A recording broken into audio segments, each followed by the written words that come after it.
At the Electric Picnic, we are backstage. Stuart, you're very welcome. Stuart, as in Stuart from Mogwai. Thanks a million for dropping in. You are playing later on indoors. Now, I was watching Arcade Fire last night at the main stage. It was freezing cold by the time the thing was over. You're going to be inside. It's better to be in, isn't it? I think so, yeah. We played outside last night, and it took a couple of songs for my hands to kind of defrost and me to be able to... Wait a minute, outside where? Last night we were at the end of the Road Festival. Where's that? It's in Dorset in England. It's in Dorset in England. And then next week or next time round it's in New Jersey, then Mexico City. Yes, we're going to be well travelled. They're going to be well weathered as well, because I must say, the sunshine out there, it's not too bad. Anyway, let's take a look at Mogwai and what's happening now. The current album, Hardcore Will Never Die, but you will. In fact, let's go back a little bit, because you've been gone for some time now, a good 16 years or thereabouts, probably even more really if you think about it. It's a while. It's definitely a while. Okay, very good, yeah. Any idea why you've lasted so long and so many others haven't? Stubborn refusal to quit. Thought you might say that. Let's get back up to 1999 though, where when the album came out, Come On Die Young, Barry Burns came in. Did he make a difference to the whole thing? Did you? He was kind of there beforehand a bit, wasn't he? He came in and helped us out, but I think he did make a difference when he joined the band, because he's very musical. I think we're all quite musical, but he definitely brought something extra. Yeah, without all doubt. Quite musical. Wait a minute, let me get this right. He's the Royal Academy of Music. Yes. And you, I think, might be. Have you got a degree in guitar studies or something along those lines? I've got a diploma. Just a diploma? Yeah, just a diploma. Break. God's sake. You need to know some more skills to get yeah, a you have a lot more learning to do, all right. Yeah. So, a lot of people wouldn't necessarily... I mean, like, the shows I've seen before in Mogwai, one thing, they're really loud. Really, really loud. A lot of people wouldn't know necessarily that you have this kind of background. Can I say a classical background then for Barry? Did he do anything with it? Yeah, you besides could say Mogwaiing? Yeah, no, Barry, I don't think he ever did anything official, but I think he's earned the phrase, the title, classically trained musician. And you know something else about music that, like, I know that, like, you know, you go back to Jay Mascis for you, maybe Dinosaur Jr. or Steve Albini stuff, or Kevin Shields, our own Kevin Shields from My Bloody Valentine. But you've got a little thing for country and western music as well, don't you? I do, yeah. I like the Carter family, Hank Williams, Johnny Cash. Yeah, I like lots of different kinds of music. You don't see an awful lot of that in the Mogwai music. No. You don't really sing about your wife leaving you and taking the house. It's oddly apt, but no, we haven't done that to date. Okay, well, look, let's take a look at this now then, because you know, recording these days is an awful lot smoother and an awful lot quicker due to technology. Or is it just that the technology just give you more possibilities? I think it makes it easier to fix mistakes. Is that a good thing? It can be a good thing, but I like the odd mistake. I have to be honest. I'm a bit of a Luddite in that sense that I quite like hearing when bands aren't perfect. I don't. It's weird if you listen to like something from Revolver by the Beatles. If that was a new band putting that record out now, people would call it lo-fi because things aren't exactly perfect on it. But sometimes the imperfections are what make things perfect, I think. Would you go back growing up in Scotland to listening to things like the Beatles, or were they your parents' record collection? My parents weren't really big pop music fans. No, I kind of grew up listening more to things like My Bloody Valentine, the Jason Mary Chain, The Cure, that kind of 80s independent music. And The Cure, I know, is one of your favourite bands. Robert Smith rang you up once and said you were cool. Did he ever ring you back and talk to you about it? He's not a big phone guy, but he sends me he sends me the odd email. I keep trying to invite myself round to his house actually, but it's not came to fruition yet. All right, okay. Have you any idea how many effects pedals you've got? No.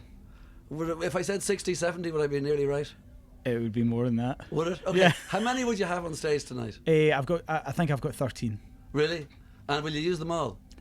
Not at once, but I will use them all once at least. You'll use them all once at least. You know, something else you've said once before in the past is something to do with Nick Drake, and I didn't really Nick Drake, no matter how much he was never respected while he was still alive, even though, you know, the albums got well reviewed, they weren't well bought, they weren't bought at all. And I remember a fantastic thing. One thing I love about Nick Drake is they did about 5 hours on him on BBC Two recently, and they've no film of him, which I think is brilliant. There's no film of Nick Drake, even on the beach as a 3-year-old. I think that's just the coolest thing. But anyway, Nick Drake, one thing that I wouldn't have thought of that you said is he was a great guitar player. Oh, wonderful. What makes him... What have I missed? I just thought he was good at what he did and then great songs. I didn't necessarily see a great guitar player. I don't know. I think one of the best things about music is sometimes it's hard to put things into words. But there's definitely something about the way he played guitar that you could instantly tell it was him. And even someone modern like Kurt Cobain, you could instantly tell it was Kurt Cobain. So in my mind, he's a great guitar player too, because he managed to do something completely individual with the guitar. But I think Nick Drake's also was quite dexterous and quite imaginative with his tunings and his pickings, and yeah, it's just brilliant. Are Mogwai better live than on album from the studio? Probably, yeah. So well, you do have the live stuff out, of course, but I'm just thinking like that's the way it is. So tonight is something that people should see in terms of headlining on the what do you call it, the electric arena. If they like our music. If they don't like it, then they're probably going to have a terrible hour. Well, they've had plenty of time to like it. There's been plenty of albums, and it's been 16 years. The loudness I mentioned earlier on, it did get you into trouble once. Did the New York Police Department genuinely close down a gig of yours once? Yeah. Why? Simply because of the noise? Yeah. I think that it was just too loud. We get in trouble all the time because we're too loud. That's not an isolated incident. Right. Even in Milan the other night, they did have a ludicrously low dB limit, but yeah, they were giving the Julia, who does our sound, a really awful time. And when you do your music and you're mixing in the studio or whatever, I know you did the music for the movie The Fountain. Now, you didn't do the mixing of that. Are you okay with that? They take it and do something with it. Yeah, we were okay, because that was it. We just played the music. We didn't write it. I think if it was music that we'd written, I think we'd want to do it all ourselves. We're quite controlling in a lot of aspects. I've seen the Zinedine Zidane movie as well. That was your music. Did you specifically write that to pictures you saw from the shots that were taken during the soccer match? Or? Yep. Oh, you did? Yeah, almost all of it. One or two of the songs were songs that we had written already that we thought would work, but a lot of it was done live to the film. So what do you do? Like, you mean like, oh look, that's a good cross. You got the cross into the box. Let's do good cross music. Yeah, our throw-in music I thought was really, really superb. Yeah, right. I think with that project though, it just had its own atmosphere to it. I think you kind of almost forgot it was a football game. It was more about a guy. I really was proud of being part of that. I thought it was really good. Yeah.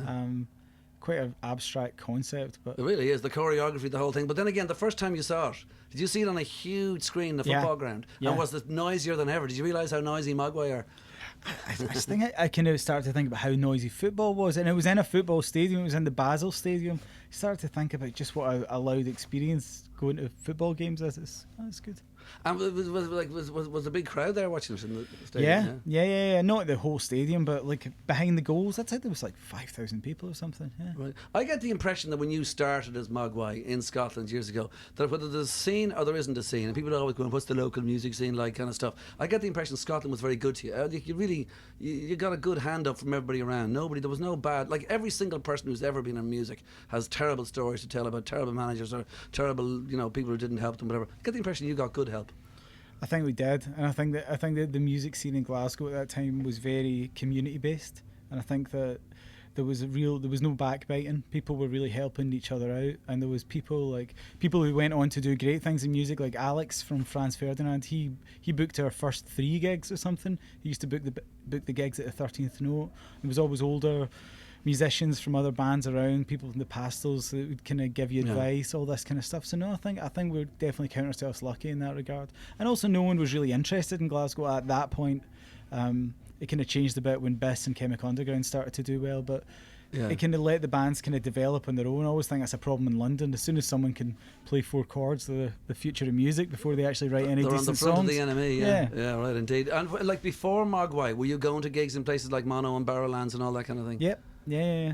See some good bands there. Like they the bigger bands always came to Scotland. Yeah. I saw some amazing gigs at the Barrowlands. I remember seeing Primal Scream and the Screamadelica tour. Seeing the first time Jane's Addiction came. Loads of good stuff. Right. And what about it's bands like the Pixies and the Cure and all those things? Would they have been bands that would have made you say, "I've got to pick up a guitar and do something"? Yeah, I think so. I mean, even before that, I remember, because I started playing guitar when I was pretty young. Stuff like just things like Hendrix, the Velvets. Yeah. And who's Alan Moore? Alan Moore, he's a comic book writer and also book writer, but very famous. You don't know who Alan Moore is? I'm just asking. Just tell me about Alan Moore. He's a major influence on you. Yeah. Well, you should check out some of the books he's written. You'd love them. He's written, I'm guessing you're not too familiar with comics, but stuff like V for Vendetta, Oh yeah. Watchmen, From Hell, just No, real I asked classic. because doesn't he hate it when his movies become? Oh, sorry, when his books become movies. Yes. He never gets any part of it at all. I thought V for He Vendetta gives was it up. fantastic. It's not a patch on the book. I was just going to say the original's better, is it? Yeah, right. That's one of the better films. So I think they did an okay job of that. But yeah, no, he's I don't know. You can almost think of him as like the John Peel of comics. Really, I mean, to give up any royalty because he knew they would make an arse of the film. Yeah, no, there's You just can say something arse, about can't that guy. I don't know what it is. He's also does he do interviews at all? I think he stays. Yeah. Oh, he And he does, also doesn't produces a magazine called Dodge and Logic, which is like a almost old school fanzine type thing. Yeah, no, he's a really inspiring guy. Right. Okay. Have you ever do you know him? Yeah. Nope, never met him. I contributed a thing to a spoken word album, a story of his called Unearthing, and the guy Dose One from themselves, he put it all together, and he got Alan to sign one of my comics. So that'll do for me. You have a signed comic by I've Alan got a signed comic. You've lived. Okay, well listen, you can do it on stage tonight then. It is at the Electric Arena. You're on after White Lies and Big Audio Dynamite. It's in fact you're headlining the last night tonight at 12 o'clock. That's okay by you. When do you go to New Jersey? I'm going to go early and maybe go for a drive about America. So I'm going, in a week and a half. Right, and then Mexico. Yeah, I think we're coming. I think we're actually going to China in the middle. I forgot about that. Sure, why not? Yeah. I'll be in Dublin. All right, well listen, look, it's good to talk to you, Stuart. Thanks a million for dropping in. I'm going to play a track now from the current album, Hardcore Will Never Die, and this is music from Mogwai, and if I have it lined up correctly, this should be Mexican Grand Prix, and hopefully it is. Come on yourself. Thanks a million, Stuart. Thank you. Cheers.